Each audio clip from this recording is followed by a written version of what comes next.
ఓం అస్మద్గురుభ్యో నమః. జై శ్రీమన్నారాయణ. విష్ణు సహస్రనామంలో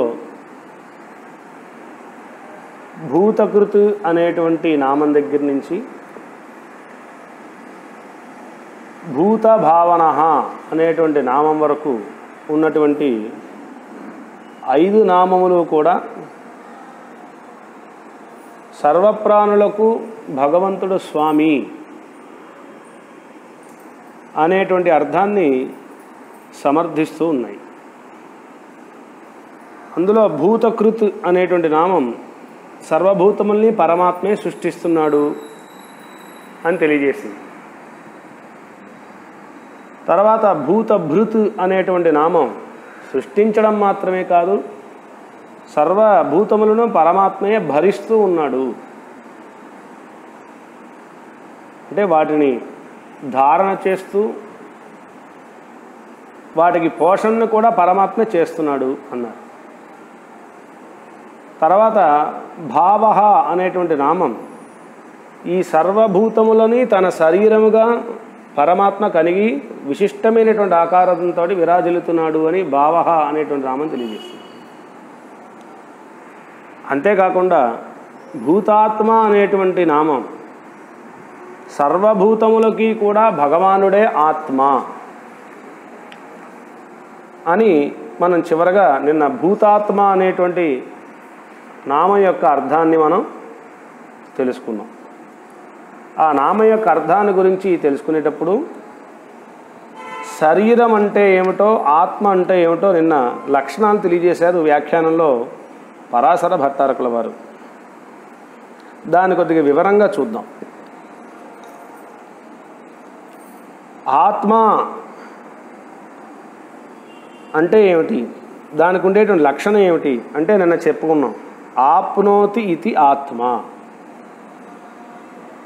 శరీరం అంతా కూడా వ్యాపించి ఆ శరీరానికి ప్రవృత్తిని కలిగించేటువంటి జ్ఞాన స్వరూపుడు ఎవడైతే ఉంటాడో వాడు ఆత్మ అని చెప్పబడతాడు అని చెప్పుకున్నాం.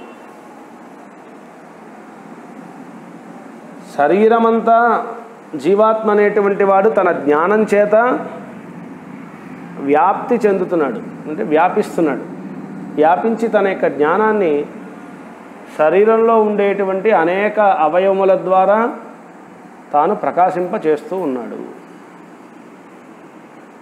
అందువలన లోపల ఉండేటువంటి జీవుడు ఆత్మ అని చెప్పబడుతున్నాడు. ఆ జీవుడి యొక్క జ్ఞానాన్ని ప్రకాశింపచేసేటువంటి ఈ దేహం ఆ యొక్క ఆత్మకి జీవాత్మకి సొత్తుగా చెప్పబడుతూ ఉన్నది. అయితే ఇదే జీవుడు మనుష్యుల్లో మాత్రమే కాదు, జంతువులలోనూ చెట్లలోనూ చేమల్లోనూ కూడా ఉంటాడు. కానీ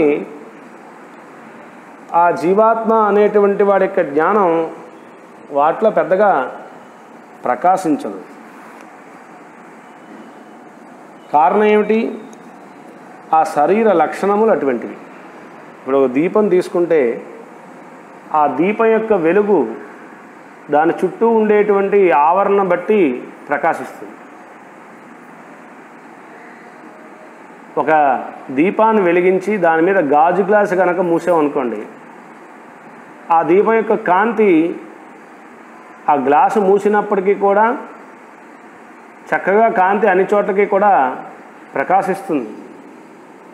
కారణం దాని మీద మూయవేయబడినటువంటి గాజు అనేటువంటి ఆవరణం ఆ లోపల ఉండేటువంటి దీపం యొక్క కాంతిని అన్ని చోట్ల ప్రకాశింపచేయడానికి అవకాశాన్ని ఇస్తుంది. కానీ అదే దీపం మీద మట్టి కుండని కనుక మనం బోర్లించినట్లయితే దీపం లోపల వెలుగుతూనే ఉంటుంది, కానీ దాని యొక్క వెలుగు మాత్రం బయటికి ప్రకాశించదు. కారణం ఏంటి? పైన మూయబడినటువంటి ఆ మట్టి కుండ యొక్క స్వభావం. ఆ మట్టి కుండ అనేటువంటిది లోపల ఉన్న దీపం యొక్క ప్రకాశాన్ని బయటికి కనపడినవను. అలాగే ప్రతి దాంట్లోనూ కూడా జీవుడు ఉంటాడు. దేవతా శరీరంలోనూ జీవుని ప్రవేశపెడుతున్నాడు పరమాత్మ. మనుష్య శరీరంలోనూ జీవుని ప్రవేశపెడుతున్నాడు. అదేవిధంగానే జంతు శరీరంలోనూ ప్రవేశపెడుతున్నాడు. స్థావర శరీరంలోనూ పరమాత్మ ప్రవేశపెడుతూ ఉన్నాడు. ఎంత ప్రవేశపెట్టినప్పటికీ దేవతా శరీరంలో ఉండేటువంటి జీవుని యొక్క జ్ఞానం ప్రకాశిస్తోంది. దేవతా శరీరం కాబట్టి మనుష్య శరీరంలో ఉండేటువంటి జీవుడి యొక్క జ్ఞానం కూడా ప్రకాశిస్తోంది. కానీ జంతు శరీరంలోనూ జీవుడు ఉన్నాడు. కానీ ఆ జీవుడికి ఉండేటువంటి జ్ఞానం చక్కగా ఈ దేవతా శరీరంలోనూ మనుష్య శరీరంలోనూ ప్రకాశించినట్టుగా ప్రకాశిస్తోందా? లేదు. ఇంతకీ 4 శరీరాల్లోనూ ఉండేటువంటి జీవుడు గొప్ప జ్ఞానం కలిగిన వాడు, జ్ఞానస్వరూపి. జ్ఞానమే వాడి యొక్క స్వభావం. కానీ దేవతా శరీరంలోనూ మనుష్య శరీరంలోనూ ప్రకాశించినట్టుగా జంతు శరీరంలోనూ స్థావర శరీరంలో ఉండేటువంటి జీవుడి యొక్క జ్ఞానం అంత గొప్పగా ప్రకాశించట్లేదు. ఎలాగంటే మట్టి కుండ మూస్తే లోపల ఉండేటువంటి దీపం యొక్క ఆ వెలుగు ఎలాగైతే బయటికి ప్రకాశించట్లేదు, ఇంత దీపం లేదా అంటే దీపం ఉంది, కానీ ఆ దీపం వెలుగు మాత్రం మట్టి కుండ బయటికి రానివ్వట్లేదు. అలాగే లోపల ఉండే దీపం లాంటి వాడు జీవుడు. ఆ పైన ఉన్నటువంటి ఆవరణం లాంటిది శరీరాలు అన్నమాట. దేవతా శరీరం మనుష్య శరీరాలు గాజులాగా చక్కగా దీపం కాంతి ప్రకాశింపజేసినట్టుగానే జీవుడి యొక్క జ్ఞానాన్ని చక్కగా ప్రకాశింపజేస్తాయి అన్ని అవయవాల్లోనూ. తద్వారా మనుష్యుడు మాట్లాడుతున్నాడు, విచక్షణ జ్ఞానం కలిగి ఉన్నాడు. ఇది మంచి ఇది చెడు అనేటి విచక్షణ జ్ఞానం మనిషి కలిగి ఉన్నాడు. ఇది మానవ శరీరానికి దేవతా శరీరానికి ఉండేటువంటి లక్షణాలు. కానీ జంతు శరీరానికి విచక్షణ జ్ఞానం ఉండదు. ఎక్కడ పడితే అక్కడ మలమూత్ర విసర్జన చేస్తుంది. అదేవిధంగా చెట్టుకి జీవం ఉంటుంది. చెట్టు అనేటువంటిది కూడా పుడుతూ ఉంటుంది, చెట్టు అనేటువంటిది కూడా చేస్తూ ఉంటుంది. ఓ చెట్టు బతికిందండి అంటాం, ఈ చెట్టు చచ్చిపోయిందండి అంటాం. దేని బట్టి చెప్తున్నాం? జీవం ఉండబట్టే కదా. జీవం ఉంటే అది బతికింది అంటున్నాం, అది ఎండిపోతే అది చచ్చిపోయిందంట. అంటే చెట్టులోనూ జీవుడు ఉంటున్నాడు, దాంట్లోనూ జీవం ఉంటుంది. కానీ మనుష్యుల్లోనూ దేవతలోనూ ఉన్నటువంటి విచక్షణ పూరితమైనటువంటి జ్ఞానం ఆ యొక్క చెట్టులోనూ లేకపోతే జంతువులోనూ ఉండేటువంటి జీవుడికి ఉండట్లేదు. జీవాత్మ అనేటువంటి వాడు ఈ శరీరానికి మాత్రమే వాడు. అందులో మానవ శరీరం దేవతా శరీరానికి మాత్రమే ఈ లోపల ఉండేటువంటి వాడు జీవం ఉన్నట్టుగా తాను చెప్పబడుతూ ఈ యొక్క శరీరంలో ఉండేటువంటి సకల ప్రవృత్తులకి తాను కారణంగా ఉంటున్నాడు. చెట్టులోనూ అదేవిధంగానే జంతువులోనూ ఉండేటువంటి జీవుడు దాంట్లో అంతటా వ్యాపించి ఉన్నప్పటికీ కూడా ఆ ప్రవృత్తికి వాడు కారణమైనప్పటికీ కూడా ఏదో ఉన్నాడా అంటే ఉన్నాడు, జంతువు ఉందంటే ఉంది, చెట్టు ఉందా అంటే ఉంది, లేదా అంటే లేదు అన్నట్టుగా అది ఉంటుంది. అయితే ప్రతి దేహానికి కూడా లోపల ఉండేటువంటి జీవుడే ఆత్మగా చెప్పబడుతున్నాడు అని చెప్పుకున్నాం. దేహం అతనికేమో సొత్తుగా చెప్పబడుతోంది. అంటే ఏమిటన్నమాట? సొత్తు స్వామి. ఈ శరీరానికి లోపల ఉండేటువంటి జీవుడు స్వామి.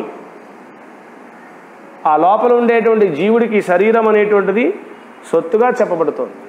ఈ స్వస్వామి భావ సంబంధం మనకి ఇంటి విషయంలోనూ ఉంది, మన భార్య విషయంలోనూ ఉంది, మన యొక్క పుత్రుల విషయంలోనూ స్వస్వామి భావ సంబంధం ఉంది. గృహం మనకి సొత్తు, గృహానికి మనం స్వామి అంటే యజమాని. అదేవిధంగానే మనకు ఉండేటువంటి స్థలం క్షేత్రం అది మనకి సొత్తు, మనం దానికి స్వామి. అంటే దాన్ని ఎలా కావాలంటే దాన్ని వినియోగించుకుంటున్నాం. అదేవిధంగానే భార్య మనకి సొత్తు, కుమారుడు మనకి సొత్తు, మనం వారికి స్వామిగా ఉంటున్నాం. అయితే ఇవన్నిటికీ కూడా అవినాభావ సంబంధం అనేటువంటిది లేదు. అంటే విడదీయరాని సంబంధం. లోపల ఉండేటువంటి జీవుడికి ఈ పైన ఉండేటువంటి శరీరానికి ఎంతవరకు సంబంధం? పరమాత్మ ఈ జీవుణ్ణి ఈ శరీరంలో ఉంచినంతసేపు సంబంధం. పరమాత్మే కనుక ఈ జీవుని లోపల నుంచి బయటికి తీసాడు అనుకోండి, అప్పుడు శరీరానికి ఈ జీవాత్మకి అవినాభావ సంబంధం ఉందా? విడదీయరాని సంబంధం లేదు. ప్రతి జీవుడు కూడా శరీరంలో ప్రవేశిస్తున్నాడు. ఆ శరీరంలో తను శాశ్వతంగా ఉండటం లేదు. ఇప్పుడు మానవ శరీరంలో కానీ, దేవతా శరీరంలో కానీ, జంతు శరీరంలో కానీ, స్థావర శరీరంలో కానీ, అంటే చెట్టు పుట్ట మొదలైనటువంటి వాటిలో కానీ అన్నిట్లోనూ జీవుడు ఉంటున్నాడు. కానీ జీవుడు శాశ్వతంగా ఉంటున్నాడా? దాంట్లో విడదీయరానట్టుగా ఉంటున్నాడా? ఉండటం లేదే. ప్రతిదానికి కూడా ఒక జీవిత కాలం అని ఒకటి ఉంది. దేవతలకి సంబంధించి దేవతలకి జీవితకాలం, మనుషుడికి సంబంధించి ఒక నిండు 100 ఏళ్ళు బతికితే వాడి పూర్ణ ఆయుష్ అండి అని అంటున్నాం. అలాగే జంతువులకి సంబంధించి వాడి యొక్క స్థితిగతులను బట్టి వాడికి జీవితకాలం అనేటువంటిది ఉంటుంది. అలాగే చెట్టుకి కూడా జీవితకాలం అనేటువంటిది ఉంటుంది. శాశ్వతంగా దేవతా శరీరంలోని జీవుడు ఉంటున్నాడా? ఉండటం లేదు. శాశ్వతంగా మానవ శరీరంలో జీవుడు ఉంటున్నాడా? ఉండటం లేదు. శాశ్వతంగా జంతు శరీరంలో ఉంటున్నాడా? స్థావర శరీరంలో ఉంటున్నాడా అంటే ఉండటం లేదు. ఏదో కొంతకాలం, ఆ కొంతకాలం దేని బట్టి నిర్ణయం అవుతుంది అంటే వాడు చేసుకునేటువంటి కర్మలకు అనుగుణంగా ఉంటుంది. కర్మానుగుణంగా మన జీవితం అనేటువంటి ఉంటుంది. మనం ఎన్నాళ్ళు బతకాలి, ఎన్నాళ్ళు పోయిన తర్వాత మనం చనిపోవాలనేటువంటిది మనం పూర్వజన్మలో చేసుకునేటువంటి కర్మానుగుణంగా కదా ఉంటుంది. ఆ కర్మానుగుణంగానే ఆయా వ్యక్తులకి, ఆయా ప్రాణులకి జీవితకాలం అనేటువంటిది ఉంటుంది. అందువలన ఈ జీవుడు ఈ శరీరంలో ఉన్నంతసేపే ఈ జీవుడికి శరీరం సొత్తుగా ఉండేటువంటి ఈ శరీరాన్ని జీవుడు వినియోగించుకుంటాడు. ఈ జీవుడు కనుక ఈ శరీరం నుంచి బయటికి వెళ్ళిపోయాడు అనుకోండి, అప్పుడు ఈ శరీరం అనేటువంటి జీవుడు సొత్తుగా చెప్పబడుతుందా? చెప్పబడదే. అదేవిధంగానే భార్య భర్త తాళి కట్టి 3 ముళ్ళు వేసిన తర్వాత ఆ రోజు నుంచి ఇగో భార్య భర్త అంటారు. భర్త అంటే భరించేవాడు, భార్య అంటే భరింపబడేది. భర్తగా అయినటువంటి పురుషుడి చేత భార్య అనేటువంటిది భరింపబడుతోంది. ఆవిడ యొక్క యోగక్షేమాలన్నీ కూడా భర్త చూస్తున్నాడు. అందువల్ల ఇగో నీ వారికి కావాల్సినవన్నీ చూస్తున్నాడు కాబట్టి ఇగో నువ్వు ఇలా నడుచుకో అలా నడుచుకో అంటే వింటోంది. ఏదో ఒక సమయంలో ఇద్దరికి అండర్స్టాండింగ్ సరిగ్గా లేదు. అప్పుడు వాళ్ళు నువ్వు నాకు భార్య కాదు, నేను నీకు భర్త కాదు అని విడిపోతున్నారు, విడాకులు తీసుకుంటున్నారు. మరి అప్పుడు ఏమైపోయింది? భార్య అనేటువంటిది భర్తకి సొత్తే, కానీ ఆ సొత్తు అనేటువంటిది అధీనంలో ఉన్నంతసేపే. ఒక పరిమితి దాటిన తర్వాత అదే సొత్తు విడిపోవడానికి కూడా అవకాశం ఉంటుంది కదా భార్యాభర్తల విషయంలో. అదేవిధంగానే ఈ శరీరానికి ఆత్మ అనేటువంటిది స్వామి అయినప్పటికీ, శరీరం అనేటువంటి సొత్తు అయినప్పటికీ కూడా సొత్తుగా చెప్పబడేటువంటి ఈ శరీరం స్వామిగా చెప్పబడేటువంటి ఈ ఆత్మ చేత శాశ్వతంగా శాసింపబడుతోందా? లేదు. ఎన్నాళ్ళు ఉంటే అన్నాళ్ళు అయిపోయిన తర్వాత జీవుడు బయటకు వచ్చేస్తే అప్పుడు ఆ శరీరాన్ని తీసుకెళ్ళి తగలబెట్టేస్తున్నారు. అప్పుడు ఈ శరీరం ఎవరికి సొత్తు? ఈ శరీరాన్ని ఎవరు నియమిస్తారు? ఎవరు నియమించేవాడు ఎవడు లేడు. అందువల్ల మనం చూసేటువంటి ఆత్మ శరీరం అనేటువంటి 2 ఉన్నాయే, ఈ 2 కూడా అవినాభావ సంబంధాన్ని కలిగి లేవు. వారి కర్మానుగుణంగా జీవుడు అనేటువంటి వాడు శరీరాన్ని స్వీకరిస్తున్నాడు, శరీరాన్ని విడిచిపెడుతున్నాడు. ఇప్పుడు మనకు ఉండే డబ్బులు తగ్గట్లుగా మనం బట్టలు వేసుకుంటున్నాం, బట్టలు ఇప్పేసి ఇంకో బట్టలు మార్చుకుంటున్నాం. వారి స్టేటస్ని బట్టి వాళ్ళు వేసుకునేటువంటి బట్టలు, వాళ్ళు వేసుకునే ఆభరణాలు ఉంటాయి. ఆభరణాలు మన ఫంక్షన్ టైంలో వేసుకుంటాం, అలంకరించుకుంటాం, నా సొత్తు అని వేసుకుంటాం. ఫంక్షన్స్ అయిపోయిన తర్వాత మళ్ళీ ఆభరణాలు తీసుకెళ్ళి బీరోలో పెట్టేస్తాం. అదేవిధంగా బట్టలు ఇవాళ ఒక బట్ట పొద్దున ఒకటి వేసుకుంటే సాయంత్రం ఒకటి వేసుకుంటాం, లేదు ఇవాళ ఒకటి వేసుకుంటే మన్నాడు ఇంకోటి వేసుకుంటున్నాం. ఇది వారి స్థాయికి తగ్గట్టుగా ఉండదు. ఒకే బట్టలు మనం వేసుకుంటున్నామా? వేసుకోవట్లేదు.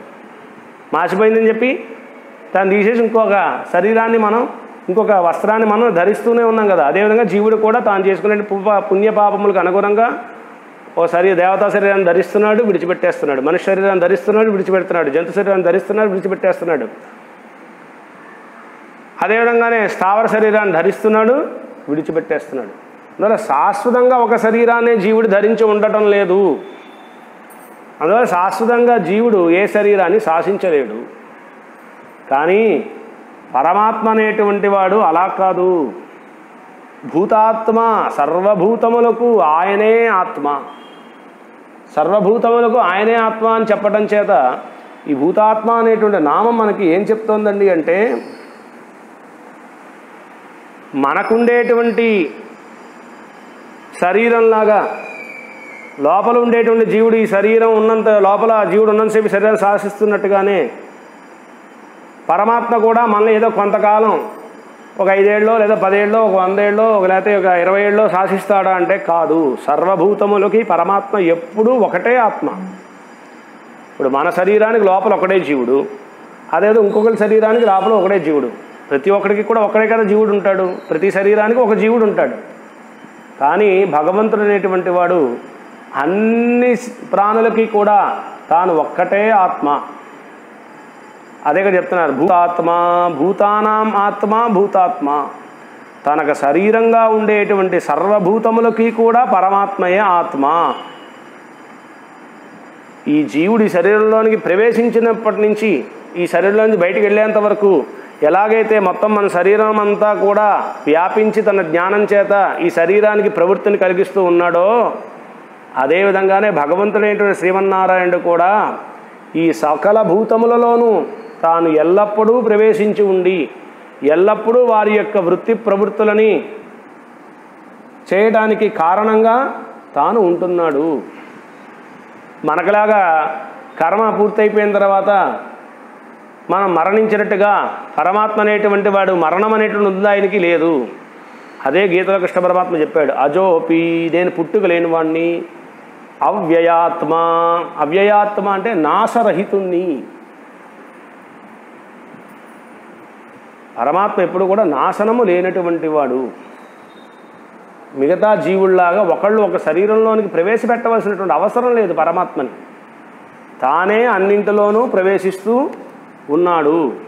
అదే నిన్న మన ఉపనిషత్ వాక్యాల ద్వారా మనం చూసాం. యహ పృథివ్యాం తిష్టన్ య ఆత్మని తిష్టన్ యస్య పృథివీ శరీరం యస్య ఆత్మా శరీరం ఏష సర్వభూతాంతరాత్మ అనే ఈ శృతి వాక్యాలన్నీ కూడా మనకు అవే తెలియజేస్తూ ఉన్నాయి. పరమాత్మ భూమిలోనూ ఉన్నాడు, పరమాత్మ జీవుడిలోనూ ఆత్మలోనూ ఉన్నాడు.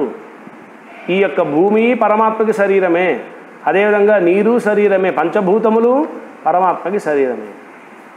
అదేవిధంగానే ఈ జీవాలు ఆత్మలన్నీ కూడా పరమాత్మకి శరీరం. ఈ విధంగా ఏష సర్వభూతాంతరాత్మ. ఈ విధంగా పరమాత్మ సమస్త భూతములకి తాను అంతరాత్మగా ఉంటున్నాడు. పరమాత్మ సర్వవ్యాపి అయి సర్వశరీరకుడై ఉన్నాడు, అన్నింటిలోనూ వ్యాపించి ఉన్నాడు. చెట్టులోనూ ఉన్నాడు, పుట్టలో ఉన్నాడు, రాయిలో ఉన్నాడు, రప్పలో ఉన్నాడు. ప్రహ్లాదుడు అదే చెప్పాడు, ఇందుగలడు అందులేడని సందేహము వలదు చక్రి సర్వోపదుండు. ఎక్కడ ఉన్నాడు అక్కడ లేడు అనేటువంటిది లేదు, అన్ని చోట్ల పరమాత్మ అనేటువంటి వాడు ఉన్నాడు. అంత ప్రవేశించి అన్నిట్లోనూ అన్నిటి కూడా నియమిస్తూ ఉన్నాడు. ఇవాళ శరీరము అనేటువంటిది నియమింపబడేటువంటిది, ఆత్మ అనేటువంటిది నియమించేటువంటిది. ప్రతి ఒక్కడికి ఒక శరీరమే ఉంటుంది, ఒక ఆత్మే ఉంటాడు. కానీ పరమాత్మ అనేటువంటి వాడికి ఈ జగత్తంతా ఆయనకి శరీరమే. ఈ జగత్ అనేటువంటి శరీరానికి అంతటికి పరమాత్మ ఒక్కడే ఆత్మగా చెప్పబడుతూ ఉన్నాడు. అన్నింటిలోనూ తాను ప్రవేశించి అన్నిటినీ వాటి యొక్క కర్మాలకు అనుగుణంగా తాను ప్రవర్తింపజేస్తూ ఉన్నాడు. అదే మనకి ఈ యొక్క నామం తెలియజేస్తూ ఉన్నది. పరమాత్మ సర్వవ్యాపి అయి సర్వశరీరకుడై ఉన్నాడు. అయితే జీవుడు అనుస్వరూపుడై ఉండటం చేత కర్మపరవశుడై ఆయా శరీరంలో మాత్రమే ప్రవేశించున్నాడు. జ్ఞానం విషయానికి వస్తే జీవాత్మకి జ్ఞానం ఉన్నది, పరమాత్మకి జ్ఞానం ఉన్నది. కానీ జీవాత్మ అనేటువంటి వాడి కర్మానుగుణంగా పలానా శరీరాల్లో తను ప్రవేశిస్తాడు. పరమాత్మ అనేటువంటి వాడు అన్ని శరీరాల్లోనూ ప్రవేశించి ఉన్నాడు, అన్ని జీవుల్లోనూ ప్రవేశించి ఉన్నాడు. దేనివల్ల ప్రవేశించి ఉన్నాడు? వారు చేసుకున్న కర్మకు అనుగుణంగా. పరమాత్మ ప్రవేశించడానికి కర్మ అనేటువంటిది కారణం కాదు. ఒక జీవుడు ఇప్పుడు దేవతా శరీరంలో ప్రవేశించాలనుకోండి, ఒక గొప్ప పుణ్యం చేసుకుంటే వాడు దేవతా శరీరంలో ప్రవేశించి దేవతా జన్మను పొందుతాడు. అదే జీవుడు అంతకన్నా కొద్ది తక్కువ పుణ్యం చేసుకుంటే మనుష్య శరీరంలో ప్రవేశించి మానవ జన్మను పొందుతాడు. ఇంకా తక్కువ పుణ్యం చేసుకుని ఉంటే జంతు శరీరంలో ప్రవేశించి జంతు జన్మను పొందుతాడు. ఇంకా అసలు ఏమి పుణ్యం అనేటువంటి లేకుండా పాపమే చేసుకున్నాడు అనుకోండి, ఎక్కువ పాపాలు చేసుకున్నాడు అనుకోండి, వాడు రాయి రప్ప చెట్టు చేమలాగా వాడు పుడతాడు. అందువల్ల 4 శరీరంలోనూ జీవుడు ప్రవేశిస్తున్నాడు. దేని ద్వారా ప్రవేశిస్తున్నాడు? వాడు చేసుకున్నటువంటి కర్మలకు అనుగుణంగా ప్రవేశించి ఆయా జన్మల్ని పొందుతున్నాడు. మరి పరమాత్మ అన్నింటిలోనూ ప్రవేశిస్తున్నాడు కదండి. సర్వభూతాంతరాత్మ అని అన్నారు కదా. మరి అన్నింటిలోనూ ప్రవేశిస్తున్నాడు అంటే దేన్ని బట్టి ప్రవేశిస్తూ ఉన్నాడు పరమాత్మ? తన యొక్క ఇచ్ఛానుగుణంగా పరమాత్మ అన్నింటిలోనూ తాను ప్రవేశించి ఉన్నాడు. అయితే అన్ని శరీరాల్లోనూ ప్రవేశించేటువంటి జీవుడు జ్ఞానస్వరూపియే. అన్ని శరీరాల్లోనూ అన్నింటిలోనూ ప్రవేశించినటువంటి అన్ని శరీరములలోనూ అన్ని ఆత్మలలోనూ ప్రవేశించేటువంటి పరమాత్మ జ్ఞానం కలిగినటువంటి వాడే. ఆయన జ్ఞానస్వరూపియే. కానీ జీవాత్మకు ఉండేటువంటి జ్ఞానానికి పరమాత్మకు ఉండేటువంటి జ్ఞానానికి ఉండేటువంటి తేడా ఏమిటండి అంటే, జీవాత్మకు ఉండేటువంటి జ్ఞానం కేవలం కొన్ని శరీరాల్లో మాత్రమే ప్రకాశిస్తుంది. దేవతా శరీరంలోనూ మనిషి శరీరంలో మాత్రమే ప్రకాశిస్తుంది. జంతు శరీరంలోనూ స్థావర శరీరంలో జీవాత్మకు ఉండే జ్ఞానం ప్రకాశించదు. ఎందువల్ల శరీరాలు ప్రకాశింపచివ్వని చేయనివ్వు. ఇందాక మనం చెప్పుకున్న మట్టి కొండ దీపంలాగా. కానీ పరమాత్మ అనేటువంటి వాడి యొక్క జ్ఞానం ఫలానాది, దాంట్లో ఉంటేనే ప్రకాశిస్తుంది, దీంట్లో ఉంటే ప్రకాశించదు అనేటువంటి నియమం పరమాత్మకి లేదు. ఎలా చెప్పగలుగుతారండి? ఏదైనా ఉదాహరణ చెప్పగలుగుతారా? ఇప్పుడు పరమాత్మ మత్స్యావతారం ఎత్తాడు అంటే ఒక చేపలోనికి తాను ప్రవేశించి చేప శరీరాన్ని తాను ధరించి అవతారం ఎత్తాడు. మత్స్యావతారం ఎత్తినంత మాత్రాన పరమాత్మకి జ్ఞానం ఏమైనా కొరత ఏర్పడిందా? ఏమీ ఏర్పడలేదే. పరమాత్మ వరాహావతారం ఎత్తాడు, అది జంతు శరీరమే. కానీ జంతు శరీరం ఎత్తినంత మాత్రాన విచక్షణ జ్ఞానం లేకుండా ఉందా వరాహస్వామికి? బ్రహ్మాండమైన పురాణాన్ని అందించాడు, వరాహ పురాణాన్ని అందించాడు. అదే పరమాత్మ కూర్మావతారం ఎత్తాడు. కూర్మం కూడా జంతువే. ఆ జంతు శరీరాన్ని స్వీకరించాడు. అంత మాత్రం చేత పరమాత్మకి జ్ఞానం ప్రకాశించకుండా పోయిందా? లేదే. పరమాత్మ దేంట్లో ప్రవేశించినప్పటికీ కూడా తన జ్ఞానం ఏది కూడా తగ్గలేదు. ఇప్పుడు మనం మనుషుల నుంచి పుడుతున్నాం. స్తంభం నుంచి పిల్లలు పుడతాయి ఎక్కడైనా? స్తంభం పిల్లల్ని కంటుందా? కనదు. కానీ ఒక స్తంభం పిల్లని కనింది. ఎవరిని? నరసింహస్వామి అనేటువంటి పిల్లవాడిని కనింది. స్తంభం నుంచే కదా నరసింహస్వామి ఉద్భవించాడు. స్తంభం ఏమిటి? ఒక అచేతనం. అచేతనంలో పరమాత్మ ప్రవేశించినప్పటికీ కూడా తన యొక్క స్వరూప స్వభావాలు ఏమైనా మారాయా? ఏవి మారలేదు. స్తంభం నుంచి నరసింహస్వామిగా బయటికి వచ్చి హిరణ్యకశిపుని సంహరించి ప్రహ్లాదుని రక్షించాడా లేదా? అందువల్ల భగవంతుడు అనేటువంటి వాడు దేంట్లో ప్రవేశించినప్పటికీ కూడా తన స్వరూప స్వభావాల్లో ఏ మార్పు ఉండదు. తన యొక్క జ్ఞానంలో సంకోచ వ్యాకోచములు అనేటువంటిది ఉండవు. ఎప్పుడు కూడా పరమాత్మ గొప్ప జ్ఞానంతోనే కలిగి ఉంటాడు ఆయన. కానీ జీవుడు అనేటువంటి వాడు అలా ఉంటాడా? లేదే. జీవుడికి జ్ఞానం ఉన్నప్పటికీ కూడా అతను దేవతా శరీరాన్నో మనిషి శరీరాన్ని స్వీకరిస్తేనే ఆ జీవుడి యొక్క జ్ఞానం ప్రకాశిస్తుంది తప్ప తాను వేరే శరీరాన్ని స్వీకరిస్తే, అంటే జంతు శరీరాన్నో లేదా స్థావర శరీరాన్ని స్వీకరిస్తే ఆ జీవుడి యొక్క జ్ఞానం అనేటువంటిది ప్రకాశించదు కదా. అందువల్ల జీవాత్మ పరమాత్మ ఇద్దరు కూడా జ్ఞానస్వరూపులే అయినప్పటికీ కూడా విభుత్వము అనుత్వాన్ని బట్టి వీరికి భేదం ఉన్నది. అంటే పరమాత్మ అనేటువంటి వాడు అనువుగాను ఉంటాడు, విభువుగాను ఉంటాడు. ఇప్పుడు జీవాత్మ అనేటువంటి వాడు ఎప్పుడు అనురూపంలోనే ఉంటాడు. జీవాత్మ అనేటువంటి వాడి యొక్క పరిమాణం అనేటువంటిది పెరగదు. ఇప్పుడు మనం తల్లి గర్భంలో ఉన్నప్పుడు ముందు ఒక చిన్న డాట్లా ఉన్నాం. ఆ తర్వాత అవయవాలన్నీ కూడా ఒక్కోటి వచ్చి ఒక కొంత సైజు ఏర్పడుతుంది గర్భంలో ఉండేటువంటి పిల్లవాడికి. పుట్టినప్పుడు ఇంత చిన్న పిల్లవాడు. వయసు అయ్యే కొద్దీ ఈ పిల్లవాడి యొక్క ఆకారం పెరుగుతోంది, వాడి రంగులో మార్పు కలుగుతోంది, వాడి యొక్క స్వభావంలో మార్పు కలుగుతుంది. కానీ ఈ పిల్లవాడిలో ఉండేటువంటి జీవుడిలో ఏమైనా మార్పు ఉంటుందా? లేదు. కడుపులో ఉన్నప్పుడు జీవుడు ఎట్లాగైతే అనురూపంలో ఉన్నాడో అదేవిధంగానే పుట్టిన తర్వాత అనురూపంలోనే ఉన్నాడు. ఈ పిల్లవాడు యవ్వన దశను పొంది పెద్దవాడు అయిన తర్వాత కూడా అనురూపంలోనే ఉన్నాడు. ఇదే పిల్లవాడు ముసలితనం వచ్చినప్పుడు కూడా లోపల ఉండేటువంటి జీవుడు అనురూపంలోనే ఉన్నాడు. లోపల ఉండేటువంటి జీవుడికి కేవలము అనురూపమే తన ఇతరు ఉండేటువంటి పరిమాణం. కానీ పరమాత్మ అనేటువంటి వాడు అలా కాదే. పరమాత్మ అనువుగాను ఉంటున్నాడు, పరమాత్మ విభువుగాను ఉంటున్నాడు. ఇది జీవాత్మకి పరమాత్మకి ఉండేటువంటి తేడా. జీవాత్మ ఎప్పుడు అనుస్వరూపంగానే ఉంటాడు. పరమాత్మ అనేటువంటి వాడు పొట్టివాడు ఇంత సూక్ష్మమైన రూపంగానూ ఉంటున్నాడు, విశ్వరూపంగానూ ఉంటున్నాడు పరమాత్మ. ఇప్పుడు వామనుడిగా వచ్చాడు పొట్టివాడిగా ఉన్నటువంటి వాడు పొట్టివాడిలాగే ఉన్నాడా? 3 అడుగులతోటి ముల్లోకాలు కొలిచేటప్పుడు త్రివిక్రముడిగా ఎదిగిపోయాడు, పెద్ద రూపాన్ని ధరించాడా లేదా? కృష్ణావతారం ఎత్తినప్పుడు గీతోపదేశం చేసేటప్పుడు కృష్ణ పరమాత్మ అర్జునుడికి విశ్వరూపాన్ని దర్శింపజేశాడు. ఆ విశ్వరూపాన్ని దర్శింపజేసినప్పుడు అన్ని రూపాలు ఆయనలో కనబడుతున్నాయి. అందరినీ ఆయన సృష్టిస్తున్నది, అందరినీ ఆయన సంహరిస్తున్నది, ఇవన్నీ కూడా దర్శింపజేశాడు అర్జునుడికి కృష్ణ పరమాత్మ.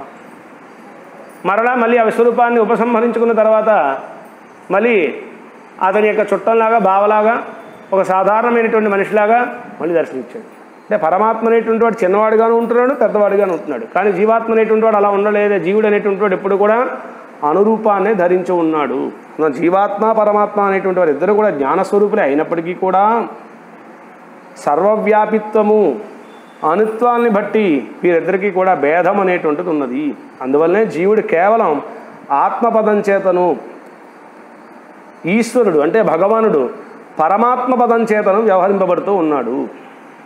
జీవుడు తన ఒక్క శరీరానికే ఆత్మ, కానీ భగవానుడు అచేతన పదార్థములతో పాటుగా జీవులకు కూడా తానే అంతరాత్మ అనేటువంటి విషయాన్ని మనం భావించాలి. యహ ఆత్మని తిష్టన్, అదే మనకి చెప్పింది. యహ పృథివ్యాం తిష్టన్, ఏ భగవంతుడు పృథివీ అని చెప్పిన భూమిలో ఉన్నాడో అదే పరమాత్మ. ఆత్మని తిష్టన్, అదే పరమాత్మ ఆత్మలో కూడా తాను ఉన్నాడు. యస్య పృథివీ శరీరం, ఎవడికి ఈ భూమండలం అనేటువంటి శరీరమో అదేవిధంగానే యస్య ఆత్మా శరీరం, ఈ ఆత్మ కూడా, ఈ జీవుడు కూడా పరమాత్మకి శరీరమే. అందువలన పరమాత్మ అనేటువంటి వాడు జీవుల్లో కూడా లోపల ప్రవేశించి నియామకుడైన మరొక పరమాత్మ ఉన్నాడని తెలపడం చేత జీవబ్రహ్మలకు స్వరూపైక్యం అనేటువంటి దాన్ని చెప్పేటువంటి అద్వైత వాదాన్ని అప్రామాణికం అని చెప్పి చాలా చక్కగా పరాశర భట్టారకుల వాళ్ళు ఖండిస్తున్నారు. జీవాత్మ పరమాత్మ ఇద్దరు ఒకటి కాదు, ఇద్దరు వేరు. ఎందువల్లంటే జీవాత్మ అనేటువంటి వాడు ఒక శరీరాన్ని ధరించి ఉంటాడు. ఆ ఒక్క శరీరాన్నే తాను తన యొక్క జ్ఞానంతో ప్రేరేపిస్తూ ఉంటాడు. కానీ పరమాత్మ అనేటువంటి వాడు అనేక విధములైనటువంటి శరీరాన్ని ధరించి అచేతనములకి అదేవిధంగానే చేతనములుగా చెప్పబడిన జీవులకి కూడా పరమాత్మ నియామకుడుగా ఉంటున్నాడు అని మనకి ఉపనిషత్తులన్నీ కూడా చాలా చక్కగా తెలియజేస్తూ ఉన్నాయి. అందువల్ల శుభాలోపనిషత్తు చెప్పింది ఏష సర్వభూతాంతరాత్మ. అందువల్ల భగవంతుడు అనేటువంటి వాడు ఇతడు ఏష సర్వభూతాంతరాత్మ, సమస్త భూతములకి కూడా అంతరాత్మ సాక్షాత్తు భగవానుడు. జగత్సర్వం శరీరంతే, రామాయణం కూడా మనకి అదే చెప్పింది.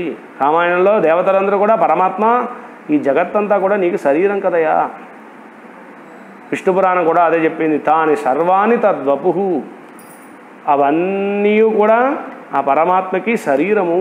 తత్సర్వం వే హరేస్తను. అందువల్ల ఇటు అచేతనములు అటు చేతనములు రెండూ కూడా పరమాత్మకి శరీరములే అని చెప్పడం గురించే పరమాత్మ అనేక విధములైనటువంటి అవతారములు ఎత్తాడు.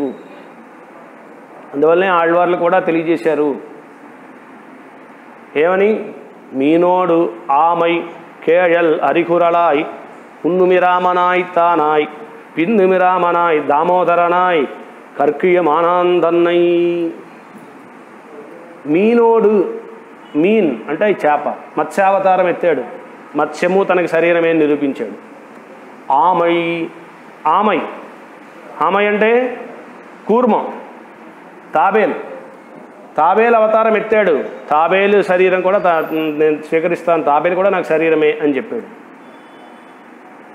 మీనోడు ఆమై కేళల్ వరాహ అవతారం ఎత్తాడు. వరాహము నాకు శరీరమే అన్నాడు. అరికురళాయి, తర్వాత నృసింహావతారం ఎత్తాడు. ఆ నృసింహావతారంలో ఇటు జంతువు నాకు శరీరమే, ఇటు మనిషి నాకు శరీరమే, రెండూ కలిసినటువంటి రూపం కదా నృసింహావతారం. నర సింహం, మెడ కింద వరకు మానవుని శరీరం, ఒక ముఖం మాత్రం సింహ శరీరం. దీనివల్ల ఏం చెప్పారు అంటే పరమాత్మ అనేటువంటి వాడు రెండింటినీ తనకు శరీరంగా కలిగి ఉన్నాడు. మానవ శరీరాన్ని శరీరంగా కలిగి ఉన్నాడు, జంతు శరీరాన్ని కలిగి ఉన్నాడు, రెండింటినీ నేను కలిగి ఉన్నాను శరీరం కింద అని చెప్పడం గురించే నృసింహావతారము. ఇదంతా అయిపోయిన తర్వాత పరమాత్మ వామనావతారం ఎత్తాడు. అదిగో వామనుడిగా పొట్టివాడిని నేనే అన్నాడు. త్రివిక్రముడిగా ఎదిగాడు, పొడిగైనటువంటి వాడిని నేనే అన్నాడు. నాకు పొట్టివైనటువంటి రూపము ఉంది, పొడిగైనటువంటి రూపము ఉన్నది. నాకు ఎలా కావాలంటే అలాగా పొట్టివాడిగానే అవతరించగలను, నేను పొడుగ్గావాడిగానే అవతరించగలను. కానీ మనం అలా పుట్టగలం, మనం పొట్టిగా పుట్టాం. పొట్టిగా పుట్టినట్టు మనం పొడుగ్గా అయిపోవాలి అనుకుంటే అయిపోతామా? తెల్లగా పుట్టాం, నల్లగా అయిపోవాలంటే అయిపోగలమా? నల్లగా పుట్టాం, తెల్లగా అయిపోవాలంటే అయిపోగలమా? అవ్వలేం. కానీ పరమాత్మ అనేటువంటి వాడు ఎలా కావాలంటే అలాగ తన యొక్క రూపాన్ని మార్చుకోగలడు. ఈ విధంగా ఎట్లాంటి అవతారమైన పరమాత్మ అనేటువంటి వాడు తన ఇచ్ఛానుసారం తాను ఎత్తగలడు. అన్నింటిలోనూ తాను ప్రవేశించి ఉన్నాడు, అన్నీ తనకు శరీరమే అని చెప్పడం గురించే పరమాత్మ ఇన్ని అవతారాలు ఎత్తి ఇన్ని విషయాలు మనకి తెలియజేశాడు. అందువల్ల జీవాత్మ పరమాత్మ ఇద్దరు ఒకటి కాదు, ఇద్దరు వేరు వేరే. అందువల్ల ఇటు అచేతనములు పరమాత్మకి శరీరమే, ఇటు చేతనములుగా చెప్పిన జీవులు పరమాత్మకి శరీరమే. అన్నింటిలోనూ కూడా పరమాత్మ వ్యాపించి ఉండి అంతఃప్రవేశం చేసి, అదేవిధంగా బాహ్య ప్రవేశం కూడా చేసి అన్నింటినీ కూడా తాను నియమిస్తూ ఉన్నాడు. అందువలన పరమాత్మ భూతాత్మ అని చెప్పబడుతున్నారు అని ఈ యొక్క నామాన్ని చాలా చక్కగా పరాశర భట్టారకుల వారు ఈ యొక్క వ్యాఖ్యానంలో చాలా గొప్పగా వివరించారు.